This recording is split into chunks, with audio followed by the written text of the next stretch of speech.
What treatments can shrink a visible thyroid goiter? Imagine looking in the mirror and noticing a swelling in your neck that seems to grow over time. That's often a goiter, a visible enlargement of the thyroid gland. The good news is that several medical treatments can help reduce its size, depending on what caused it, how big it is, and how it affects your health. One common approach is thyroid hormone therapy, often called levothyroxine suppression therapy. This involves taking a synthetic form of thyroid hormone to lower the levels of thyroid-stimulating hormone in your body. When TSH levels decrease, it can sometimes slow or stop the growth of benign goiters, especially if they are caused by iodine deficiency or mild hypothyroidism. But this method isn't always highly effective for shrinking large goiters, and long-term use needs careful monitoring because it can sometimes cause subtle overactive thyroid symptoms. Also, if you stop the therapy, the goiter might grow back. Another option is radioactive iodine treatment. This involves swallowing a small amount of radioactive iodine that gets absorbed by the thyroid cells.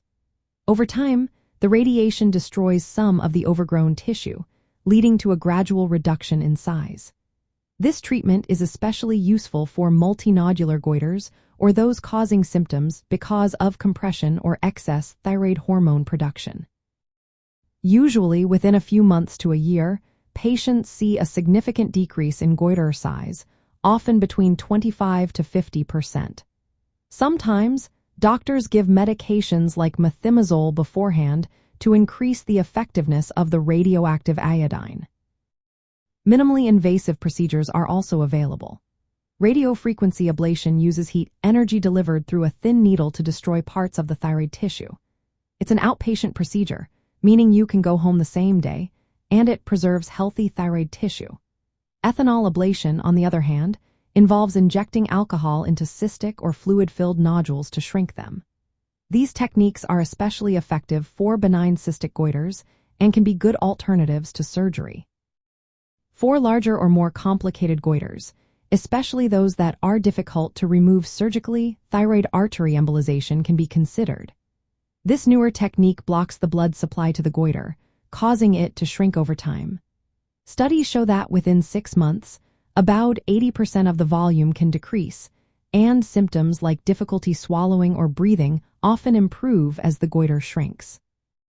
Surgery, known as thyroidectomy, is usually reserved for very large goiters causing severe symptoms or when there's concern about cancer.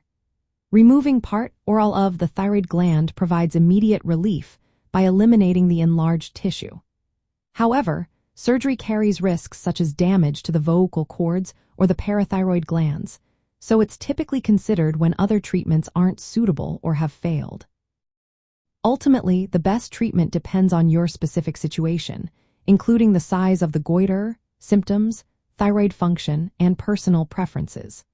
Non-surgical options like radioactive iodine, hormone therapy, and minimally invasive procedures can often effectively reduce goiter size. For very large or complicated cases, or when cancer cannot be ruled out, surgery might be necessary. Always consult a healthcare professional who specializes in thyroid disorders to determine the safest and most effective approach for you. Remember, each person's thyroid condition is unique, and treatment should be tailored to your individual needs.